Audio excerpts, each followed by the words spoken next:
जरूरी नहीं है कि आपका पैसा आपने किसी सोसाइटी में जमा कर रखा हो या किसी कंपनी में जमा कर रखा हो या किसी निवेश प्लान के अंतर्गत आपने अपना पैसा जमा कर रखा हो वो डूब जाए। हो सकता है आपका खाता जिन सरकारी बैंकों में है वहां से भी आपको चूना लग सकता है। क्या है बात पूरी हमारे साथ जानेंगे। नमस्कार साथियों, advocate Narendra Joshi YouTube channel और फेसबुक पेज पर आपका हार्दिक स्वागत है। साथियों, आज राजस्थान पत्रिका में एक खबर प्रकाशित हुई और उस खबर में यह था कि राजस्थान मरुधरा ग्रामीण बैंक से जुड़े हुए उनके कैशियर और एक संचालक को गिरफ्तार किया गया, जिनके ऊपर बैंक के खातों में हेराफेरी करके राशि हड़पने का आरोप है।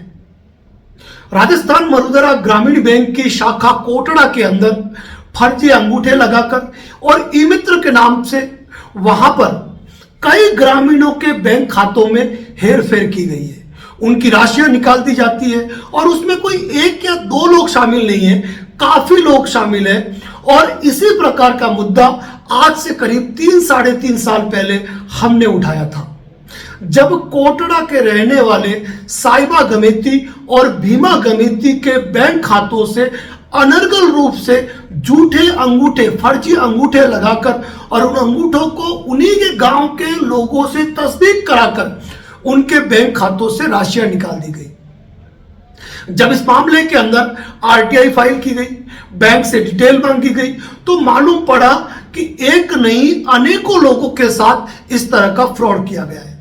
उस समय इस मामले के संदर्भ में बैंक को भी नोटिस दिया गया, जिला प्रशासन को अवगत कराया गया, एफआईआर भी दर्ज हुई। लेकिन चूंकि मामला छोटे अमाउंट का था, किसी के 10,000 निकाल दिए गए, किसी के साथ 15,000 की चोट की गई, तो न तो बैंक प्रबंधन ने गंभीरता से लिया, न जिला प्रशासन ने, और न ही पुलिस द्वारा कोई सार्थक कार्रवाई की गई। तो आरोपियों के हौसले इतने बुलंद होते गए कि वह कई व्यक्तियों के संदर्भ में फ्रॉड करने लग गए। इस मामले में हमने इस आवाज को बखूबी रूप से उठाया था कि यदि रियल इन्वेस्टिगेशन की जाए तो इस मामले में कई ऐसे अकाउंट निकलेंगे जहां से लोगों का पैसा निकाल दिया गया है। इस मामला में साहिबा गमेती और भीमा गमेती की तरफ से रिपोर्ट दी गई और एफआईआर भी दर्ज हुई। एफआईआर दर्ज होने के बाद भी पुलिस द्वारा त्वरित कोई कार्रवाई नहीं की गई। समय पे समय दिया गया, मौका दिया गया और आखिर आरोपियों के इतने हौसले बुलंद हुए कि उन्होंने दूसरे के खातों में भी सेंध लगानी शुरू कर दी। अब एक आम आदमी अपना पैसा यदि इन सरकारी बैंकों में भी सुरक्षित नहीं रख पाएगा तो सिस्टम पे तो सवाल खड़े होंगे, बैंक प्रबंधन पर तो सवाल खड़े होंगे। तो आज उस मामले के अंदर जब बहुत सारे लोगों के साथ फ्रॉड हो गया, उनकी राशियां डूब गई, तब प्रशासन हरकत में आया, पुलिस ने कार्रवाई की और केवल 2 लोगों को गिरफ्तार किया। लेकिन अगर डॉक्यूमेंट निकाले जाए तो उन सिग्नेचर को वेरीफाई करने वाले, उन अंगूठों को तस्दीक करने वाले और गलत नाम से खाते खोलने वाले लोग भी उत्तरदायी है। और साथ ही उत्तरदायी है बैंक के वो प्रबंधक मंडल जिन्होंने इस मामले में इतनी जानकारी प्राप्त होने के बाद भी कोई सार्थक कार्रवाई बैंक प्रबंधक द्वारा नहीं की गई, न बैंक के आलाकमान अधिकारियों द्वारा की गई, ताकि इन लोगों के हौसले बढ़े और उन्होंने और कारनामों को अंजाम दिया। आज से 3-3.5 साल पहले जब इस मुद्दे को हमने उठाया था तो क्या था माजरा, आप इस वीडियो के समाप्त होते ही आप देखेंगे।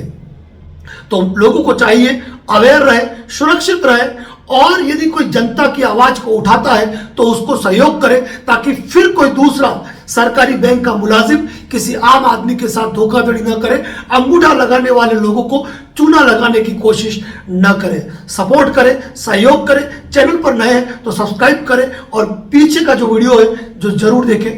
धन्यवाद।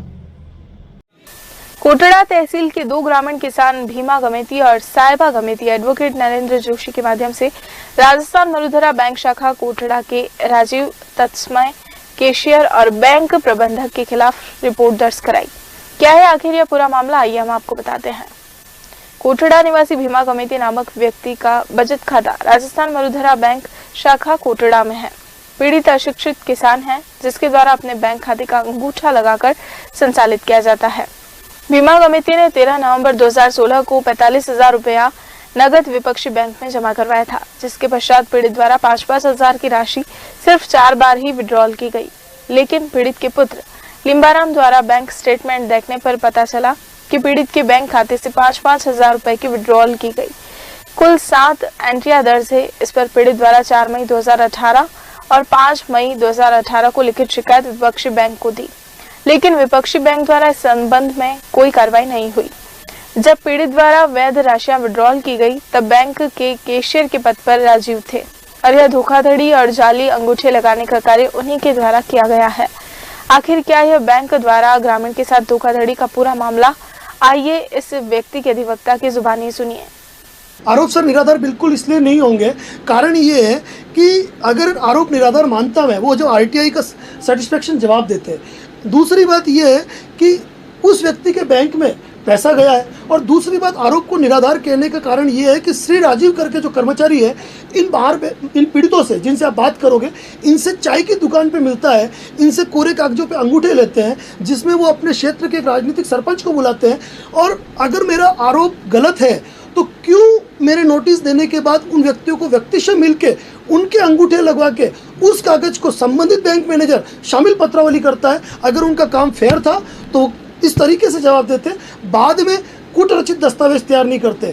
कुल मिलाकर इनका जो कृत्य है कूटरचित दस्तावेज तैयार करना, आईपीसी की धारा 120B, 420, 406, 467, 468 और 471 के अंतर्गत दंडनीय अपराध है। साथ ही इस मामले में मैं भारतीय रिजर्व बैंक से और आला कमान से अनुरोध करूंगा कि इस मामले में गहरी जांच करके ऐसे और फ्रॉड का पता लगाया जाए, ताकि कई मामलों से पर्दा उठ सके।